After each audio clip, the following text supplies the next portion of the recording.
जय हिंद साथियों, आप सभी साथियों का स्वागत है ध्येय अकेडमी देवरिया के यूट्यूब चैनल पे। दोस्तों, आज की इस वीडियो में हम हिंदी के फुल प्रैक्टिस सेट को डिस्कस करने वाले हैं जो यूपी पुलिस परीक्षा के लिए बहुत ही रामबाण होने वाला है। इसलिए मेरा आप सभी से अनुरोध रहेगा, वीडियो को लास्ट तक जरूर देखें, ताकि इसके अंदर केवल 37 प्रश्न हमने नहीं डिस्कस किए हैं दोस्त। इससे संबंधित इर्द गिर्द जितने भी फैक्ट्स हैं सभी को हमने डिस्कस किया है। इसलिए इन 37 प्रश्नों के माध्यम से एक तरीके से आप ये कहें कि संपूर्ण हिंदी का रिवीजन होने वाला है, वो भी बहुत कम समय में। इसलिए मेरा आप सभी से अनुरोध रहेगा, वीडियो को लास्ट तक जरूर देखें और वीडियो पसंद आए तो चैनल को जरूर सब्सक्राइब करें। पहला प्रश्न है, विश्व हिंदी सचिवालय का मुख्यालय कहाँ है? तो विश्व हिंदी सचिवालय का मुख्यालय है दोस्त कहाँ पे है? मॉरिशस में। विकल्प नंबर बी प्रश्न का बिल्कुल राइट जवाब होने वाला है। अगला क्वेश्चन है, कौन सी बोली पहाड़ी बोली है? पहाड़ी बोली में अगर हम बात करें दोस्तों, कुमाऊनी और गढ़वाली जो है पहाड़ी बोलियों के अंतर्गत आती है। अगला क्वेश्चन है, भाषा की सार्थक लघुत्तम इकाई किसे माना जाता है? तो केवल अगर भाषा की लघुत्तम इकाई कहता तो हम कहते वर्ण, लेकिन सार्थक कह रहा है जिसका कोई अर्थ हो तो वह है शब्द। विकल्प नंबर बी प्रश्न का बिल्कुल राइट जवाब होगा। अगला क्वेश्चन चल रहे हैं, दंत वर्ण कौन सा है? तो जिसका उच्चारण करने पर जीभ आपकी दांत से टकरा जाए वहां दंत वर्ण होगा। इसमें इसका राइट जवाब होने वाला है दोस्त विकल्प नंबर बी, यानी स जो है ये दंत वर्ण है।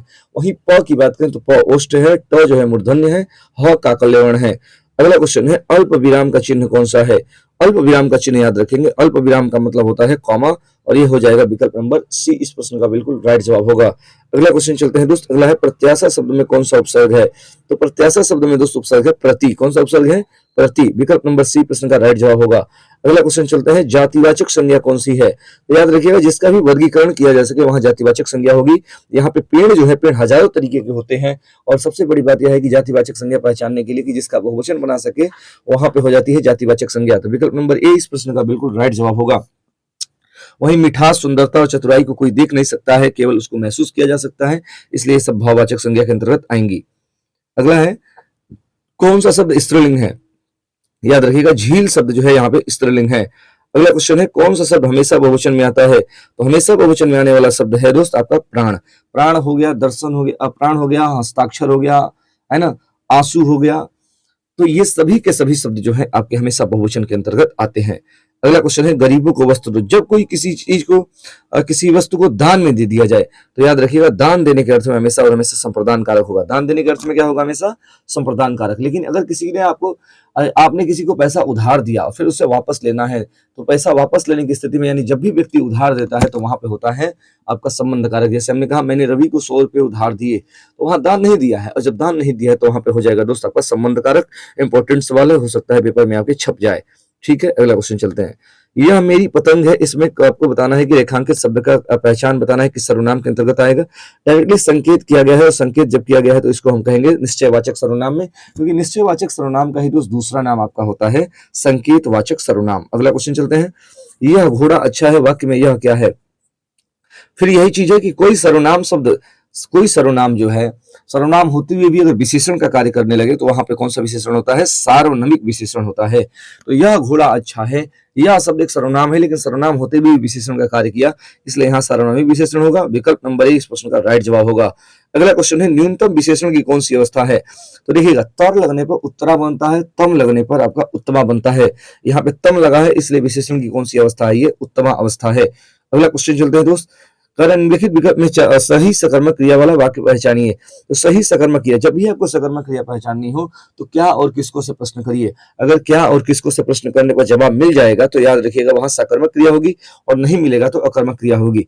सीता वीणा बजा रही है, क्या बजा रही है? वीणा। जवाब मिल गया तो यहाँ पे कौन सी क्रिया हो जाएगी? सकर्मक क्रिया। अगला क्वेश्चन चलते हैं, कह रहा है सही विकल्प का चयन करें जो निर्देशानुसार वाक्य नहीं है, वाच्य परिवर्तन वाला सही विकल्प है। तो वाच्य का परिवर्तन करना है, पिताजी पत्र पढ़ रहे हैं, तो पिताजी पत्र पढ़ना है, इसका वाच्य परिवर्तन कहेंगे तो क्या करेंगे? अब देखिए, ऐसा नहीं, बहुत सारे बच्चे इसका काल ही चेंज कर देते हैं। यहाँ पे जो है ये अपूर्ण वर्तमान काल में है, तो ये रहेगा तो अपूर्ण वर्तमान काल में ही। और अपूर्ण वर्तमान काल में अगर देखेंगे तो केवल डी नंबर है। क्या है?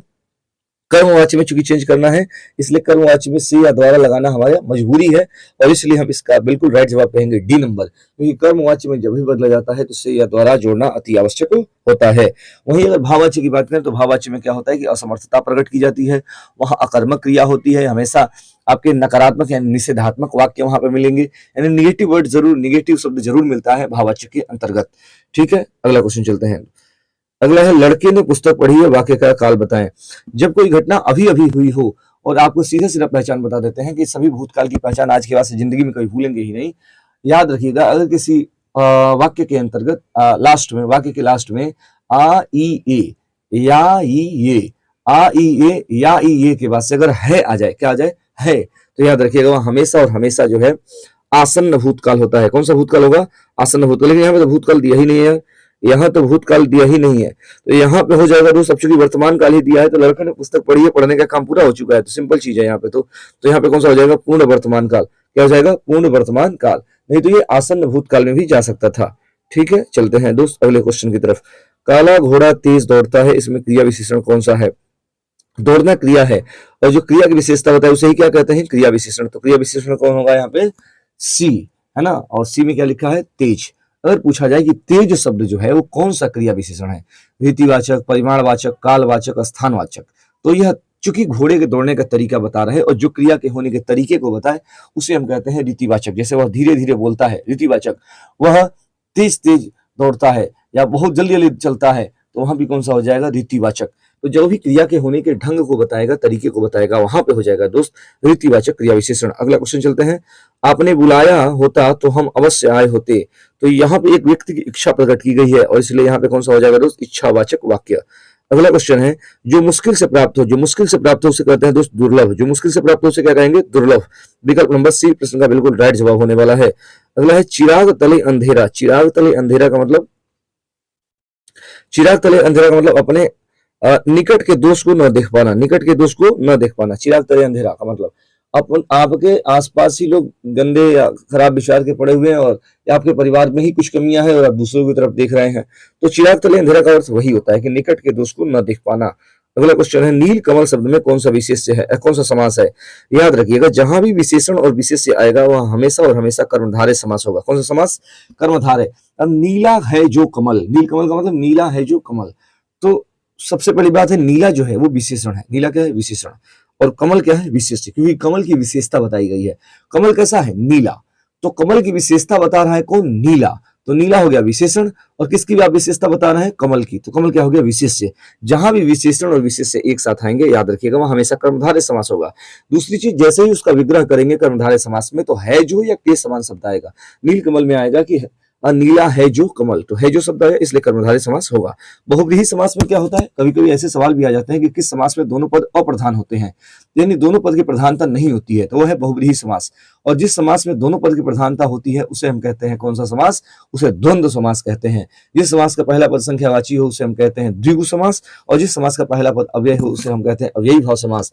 और जिस समास का विग्रह करने पर कारक चिन्ह आ जाए तो याद रखिएगा वहां पे जो है आपका तत्पुरुष समास होता है। अगला क्वेश्चन, वर्तनी की दृष्टि से अशुद्ध शब्द कौन सा है? वर्तनी की दृष्टि से अशुद्ध शब्द प्रादेशिक सही है, माधुर्य सही है, प्रामाणिक नहीं, प्रामाणिक होता है, प्रामाणिक होता है। विकल्प नंबर डी बिल्कुल अशुद्ध है।